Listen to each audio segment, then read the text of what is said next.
अस्सलामु अलैकुम दोस्तों, आप देख रहे हैं करामात औलिया चैनल। तो दोस्तों, आज हम आपके सामने पेश करने जा रहे हैं एक बहुत ही हैरत अंगेज़ और दिलचस्प वाक़या। यह वाक़या है अल्लाह के एक वली, जिन्नात और एक शख्स का। एक शख्स जो अल्लाह के वली और उनके ज़ाहिरी अमल को देखकर उनके लिए दिल में बदगुमानी पैदा कर लेता है, और वह जब घर को वापस लौटता है तो उसे एक औरत मिलती है जिसकी बेटी पर जिन्नात आ जाता है, और वह शख्स फिर उस लड़की के ऊपर से जिन्नात निकालने जाता है तो उसे एक ऐसा राज मालूम पड़ता है जिसे सुनकर वह हैरान पड़ जाता है।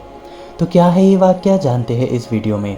हमारी आपसे गुजारिश है इस वीडियो को पूरा देखें, और जिन्होंने अभी तक हमारे चैनल को सब्सक्राइब नहीं किया है वो सब्सक्राइब कर ले और पास में दिए गए बेल आइकन को भी दबा दें ताकि आने वाली वीडियो की नोटिफिकेशन आपको मिलती रहे। दोस्तों, यह वाक़या है हज़रत अबू फ़ज़ल जौहरी रहमतुल्लाहि अलैह का। एक मर्तबा का ज़िक्र है कि एक शख्स ने आपकी बहुत शोहरत सुनी तो वह आपकी ज़ियारत करने के इरादे से मिस्र की तरफ रवाना हुआ। जब वह आपकी महफ़िल में पहुंचा तो उसने देखा कि हज़रत अबू फ़ज़ल रहमतुल्लाहि अलैह इंतहाई बेशकीमती लिबास पहने हुए बड़ी ठाट बाट के साथ महफ़िल में तशरीफ़ नुमा है और पूरा माहौल अमीराना लग रहा है। यह देखकर उसने अपने दिल में ख़याल पैदा किया कि इस कदर ठाट बाट रखने वाला अल्लाह का ख़ास बंदा नहीं हो सकता, और अपने ख़याल के मुताबिक मायूस होकर वापस चल दिया। रास्ते में वह एक मोहल्ले से गुज़रा जहाँ पर एक औरत बैठे परेशानी के हाल में रो रही थी।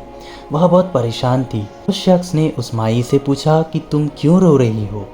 औरत ने जवाब दिया कि मेरी एक ही बेटी है और उसकी शादी का दिन बहुत नज़दीक है।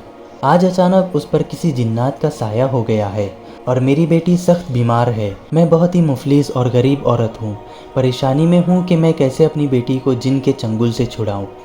वह शख्स कहने लगा, तुम बिल्कुल फ़िक्र ना करो, तुम्हारी बेटी का इलाज मैं अपने ज़िम्मे लेता हूँ, बस तुम मुझे अपनी बेटी के पास ले चलो। यह सुनकर उस औरत को कुछ तसल्ली हुई और वह उसे अपने घर के अंदर ले गई। उसने उस लड़की को देखा जो कि अजीब व गरीब हरकत कर रही थी। उस शख्स ने कुरान पाक की आयत पढ़कर उस पर दम करना शुरू किया। थोड़ी देर बाद जिन्नात बोल उठा और कहने लगा, ऐ अल्लाह के बंदे सुनो, मैं उस 7 जिनों में से एक हूँ जिन्होंने हज़रत मौला अली शेर खुदा रदी अल्लाह ताला अन्हु के दस्ते मुबारक पर इस्लाम कबूल किया है। आज हम 7 जिन हज़रत अबू फ़ज़ल जौहरी रहमतुल्लाहि अलैह के पीछे नमाज़ पढ़ने के लिए जा रहे थे। वही हज़रत अबू फ़ज़ल जौहरी रहमतुल्लाहि अलैह जिनके लिए तुमने दिल में बदगुमानी पैदा की और वापस लौट आए, एक ऐसे अज़ीमुश्शान बुज़ुर्ग की महफ़िल में शामिल ना हुए, बड़े बदनसीब हो। उसके बाद जिन्नात फिर बोला कि हम हज़रत अबू फ़ज़ल रहमतुल्लाहि अलैह के पीछे नमाज़ अदा करने के इरादे से इधर आए थे और इस लड़की ने हम पर गंदगी फेंकी। मेरे साथी तो उस गंदगी से महफूज रहे, लेकिन वह गंदगी मुझ पर पड़ गई और इस तरह मैं नमाज की अदायगी से रह गया।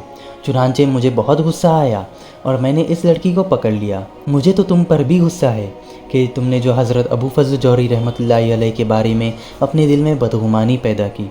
जल्दी से उस बात से तौबा कर लो और हज़रत अबू फ़ज़ल जौहरी रहमतुल्लाहि अलैह की खिदमत में हाजिर हो जाओ।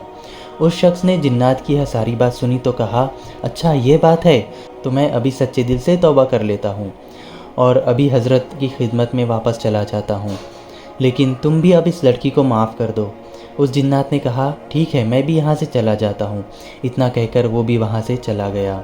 उसके बाद वो शख्स भी फ़ौरन हज़रत अबू फ़ज़ल जौहरी रहमतुल्लाहि अलैह की खिदमत में हाजिर हुआ। आपने उस शख्स को आते हुए देखा तो मुस्कुरा दिए और कहा, सुबहान अल्लाह, तुम्हें जब तक उस जिन्नात ने नहीं कहा तुमने हमें बुज़ुर्ग नहीं जाना। वो शख्स बड़ा शर्मिंदा हुआ और आपसे माफ़ी तलब करने लगा और आपकी महफ़िल में शामिल हो गया। तो दोस्तों, ये होती है अल्लाह वालों की शान कि उनके महफ़िल में इंसान ही नहीं, जिन जिन्नात और तरह तरह की मखलूक भी आती जाती रहती है और अल्लाह के वलियों से मोहब्बत करती है। और इस वाक़े से हमें यही सबक मिलता है कि हमें कभी किसी बुज़ुर्ग की ज़ाहिरी अमल को देखकर बदगुमानी नहीं करनी चाहिए। तो दोस्तों, आपको ये वाक़या कैसा लगा हमें कमेंट में ज़रूर बताएं। मिलते हैं अगले वीडियो में, तब तक के लिए खुदा हाफिज़।